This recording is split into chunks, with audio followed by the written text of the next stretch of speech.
Bạn អរុនសួស្តីពុកម៉ែបងប្អូនទាំងអស់គ្នាជាទីគោរពរាប់អានបាទនឹងហើយក្នុងវេលាព្រឹកនេះដែរខ្ញុំបានធ្វើទៅតាមសន្យាដែលពីថ្ងៃមុនខ្ញុំបានអធិប្បាយអំពីអត្ថប្រយោជន៍ដ៏ច្រើនលើសលប់អំពីផ្លែកន្ទួតព្រៃហើយនិយាយអំពីផ្លែកន្ទួតព្រៃនេះគឺជាថ្នាំពិសេសដែលព្រះសម្មាសម្ពុទ្ធព្រះអង្គទ្រង់អនុញ្ញាតឲ្យសាវករបស់ព្រះអង្គយកផ្លែកន្ទួតព្រៃហើយនិងផ្លែសមនេះបងប្អូនមកគូនេះគឺយកទៅធ្វើជាថ្នាំសម្រាប់កែរោគអញ្ចឹងកន្ទួតព្រៃហើយនិងសមនេះគឺបើនិយាយអំពីព្រះសង្ឃវិញគឺលោកអាចទទួលទានឬក៏ឆាន់នៅក្នុងវេលាវិកាលបានបើន័យថាពេលល្ងាចក៏លោកអាចឆាន់បានដែរណាបងប្អូនដោយសារតែរបស់ទាំងពីរនេះគឺជាឱសថទេ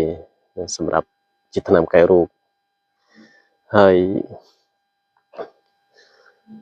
ដើមនេះដើមខ្ពស់បងប្អូននេះខ្ញុំ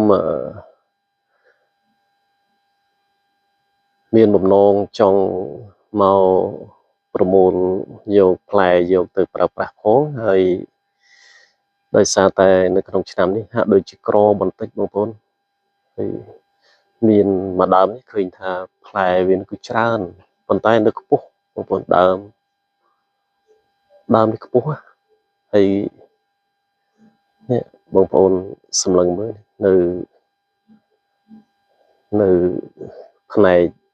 ខាងលើហើយខ្ញុំឡើងមកដល់ខ្ទង់ពាក់កណ្ដាលដើមហើយ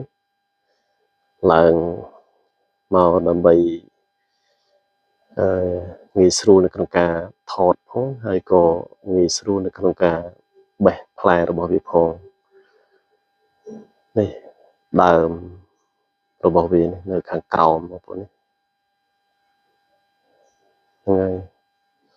ហើយមិនសូវមានមេឃទេបងប្អូនហើយរាល់ឆ្នាំឲ្យតែចាប់ផ្ដើមមានផ្លែអ្នកដែលគាត់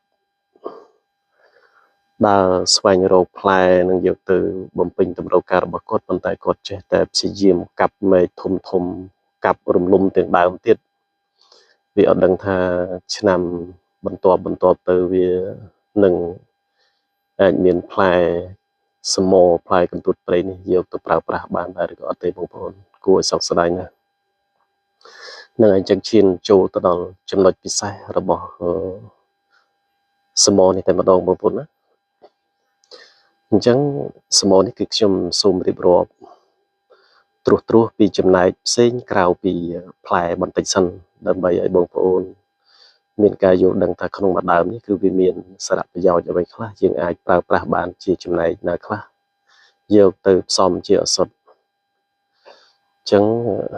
ខ្ញុំសូមរៀបរាប់អំពីសម្បកដើមមុនបងប្អូននេះសម្បកដើមនេះដើមវាអញ្ចឹងបងប្អូនស្ទុះយកសម្បកមកសម្បកដើមនេះគឺវាមាន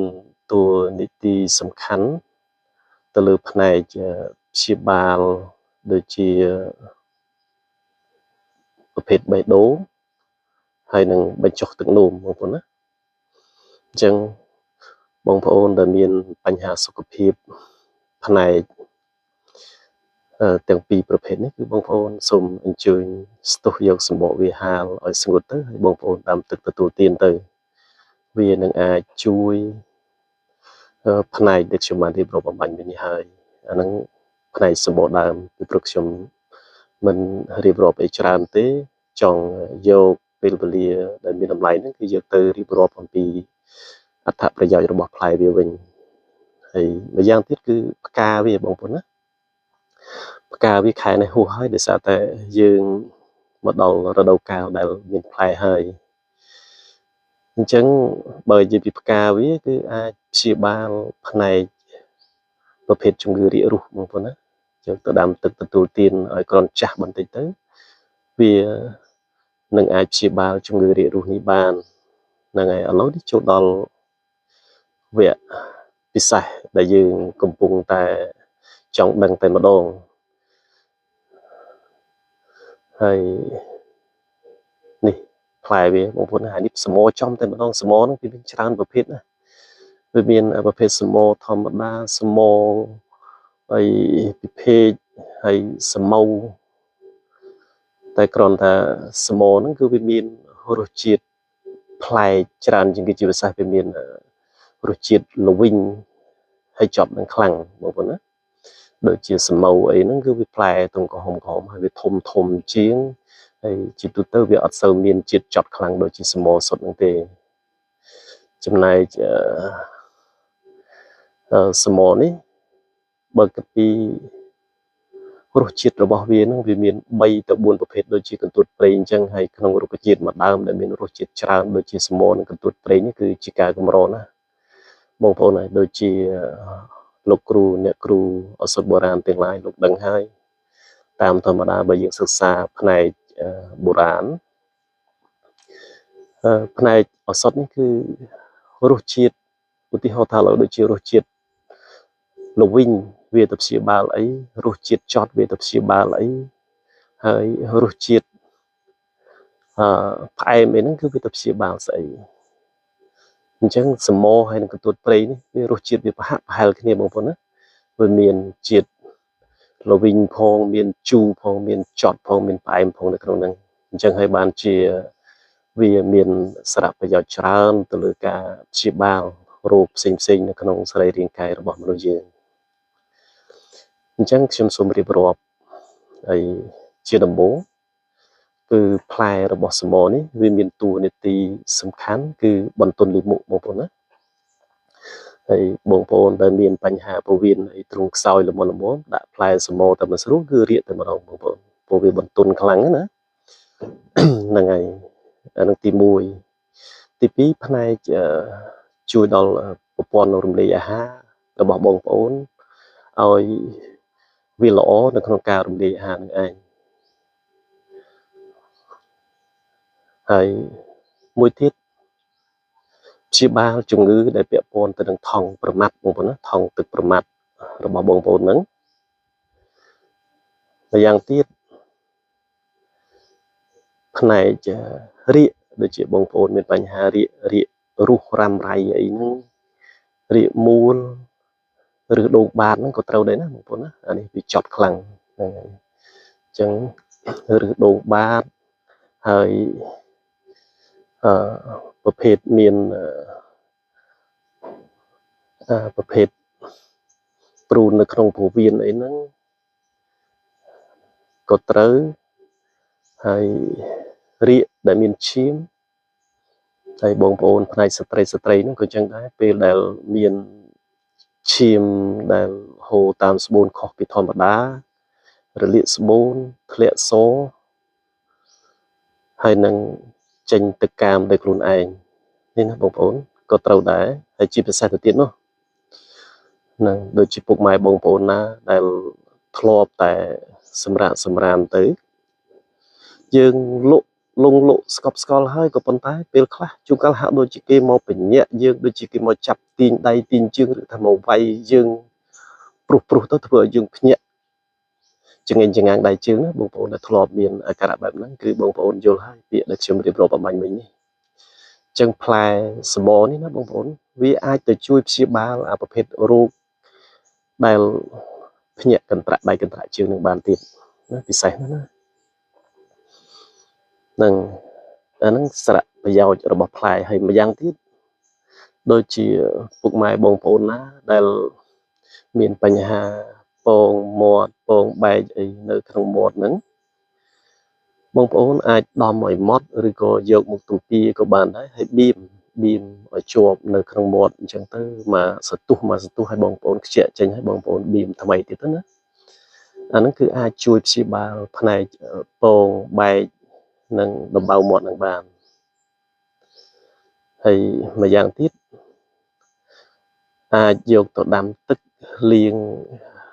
របួសឬក៏ដំបៅបានអញ្ចឹងបងប្អូនគិតមើលថាគ្រាន់តែរុក្ខជាតិមួយមុខនេះវាជួយច្រើនរាប់មិនអស់នៅក្នុងការព្យាបាលរោគរបស់មនុស្សយើងហើយតាមពិតទៅបើ គិតតាមបុរាណគឺ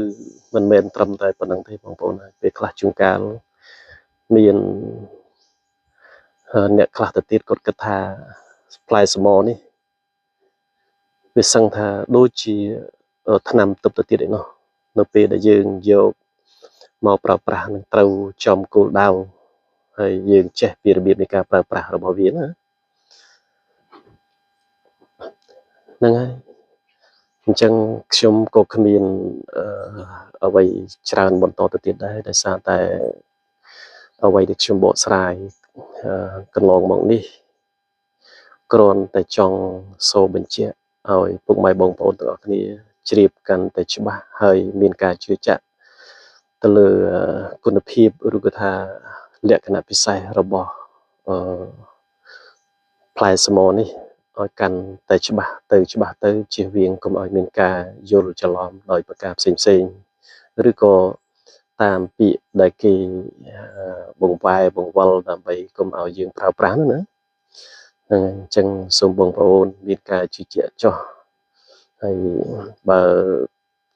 ឱសថនេះរួមទាំងកន្ទួតព្រៃហ្នឹងគឺព្រះសម្មាសម្ពុទ្ធព្រះអង្គអនុញ្ញាតឲ្យសាវករបស់ព្រះអង្គប្រើប្រាស់ផ្លែសមកន្ទួតព្រៃនេះត្រាំទៅដោយទឹកមូតបងប្អូនត្រាំទៅដោយទឹកមូតគឺទឹកនោមនឹងឯងតែគ្រាន់តែទឹកនោមយើងបើយល់ល្អដូចខ្ញុំជម្រាបនៅក្នុងវគ្គដើមកន្ទួតព្រៃអញ្ចឹងបើយើងជ្រុលតែយក